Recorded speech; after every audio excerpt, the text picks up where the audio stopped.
Libra, hi! Welcome to Mr. Queen PH at ito ang inyong weekly reading for December 18 to 24, 2023. This is a general reading. Just take what resonates. Watch your Sun, Moon, Rising, Venus for other messages. And thank you sa lahat ng mga sumusuporta dito sa ating channel. Just a reminder, gamitin niyo lamang ang reading na ito bilang gabay and pa-follow like na rin ang ating Facebook at TikTok. Lahat po yan, Mystic Queen PH. And please check out my Shopee.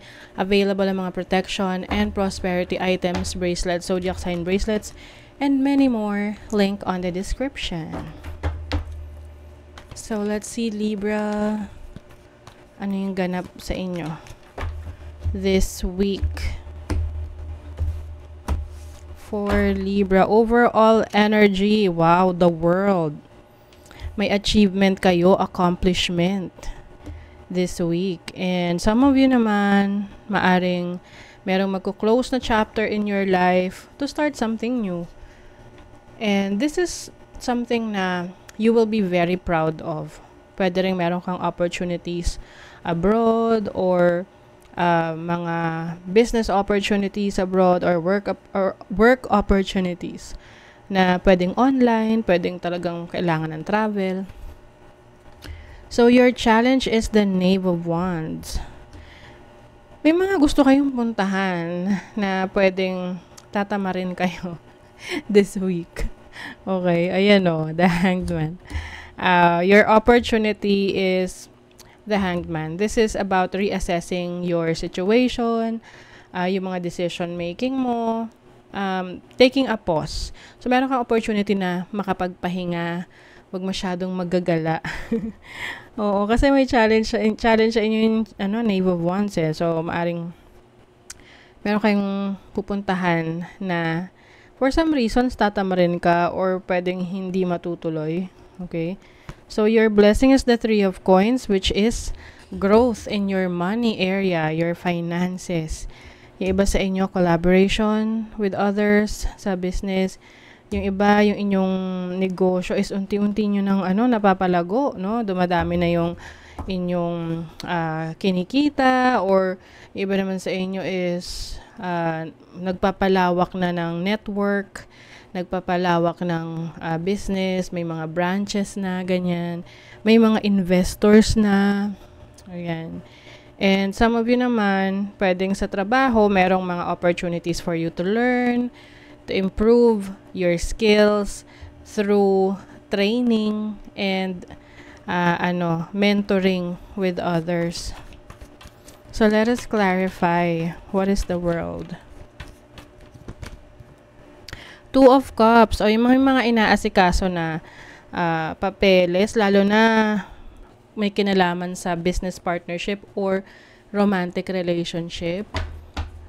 Ayan na, maayos nyo na yan o makikita nyo na yung yung resulta or yung progress. You have the Five of Coins. Okay, yung iba sa inyo, maaring this week, the main reason kung bakit tatamarin kayong umalis or hindi matutuloy yung pupuntahan nyo is because of financial challenges. So, pwedeng hindi dumating yung inaasahan mo na gagastusin mo for that travel or yung sa pupuntahan mo, or maari ding ayaw mo nang gumastos. Kasi naisip mo yung value ng pera na, oops, teka, wag na lang muna. Oo. And then, what is the Hanged Man? You have the Queen of Cups. I think, your intuition is going to be on point this week, na tipong, alam mo kung ano yung mga itutuloy mo, ano yung hindi. Kaya nga, like what I mentioned kanina, meron kang mga plano na pwedeng hindi mo ituloy kasi you feel like parang hindi mo feel na gawin siya kahit na plano mo na siya before. Minsan kasi ganun, 'di ba? Magpaplano tayo na, sa ganitong araw, ito yung activities ko, ganito yung gagawin ko, ito yung mga gagastusin ko. Pero on that day, pwedeng magbago yung isip mo.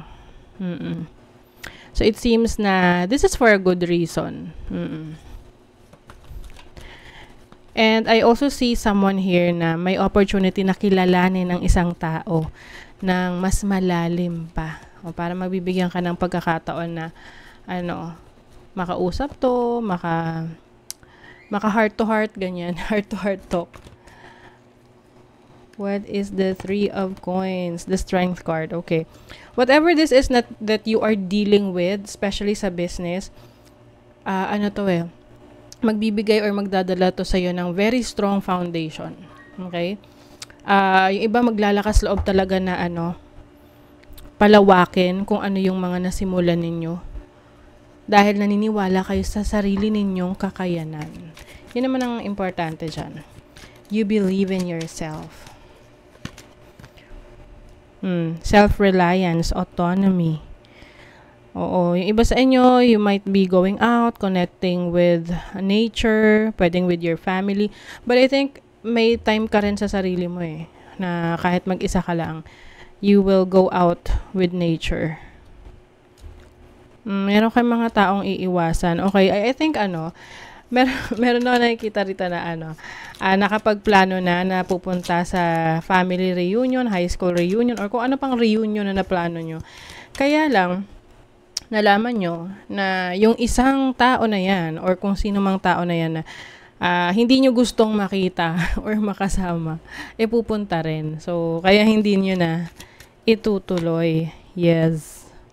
Para sa inyo, importante na komportable kayo sa pupuntahan nyo. Yes.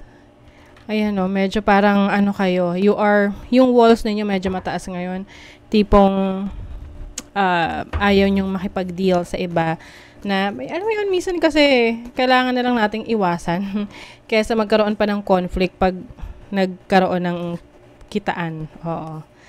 So, sa finances nyo, may transformation, Change is coming in your career, your business.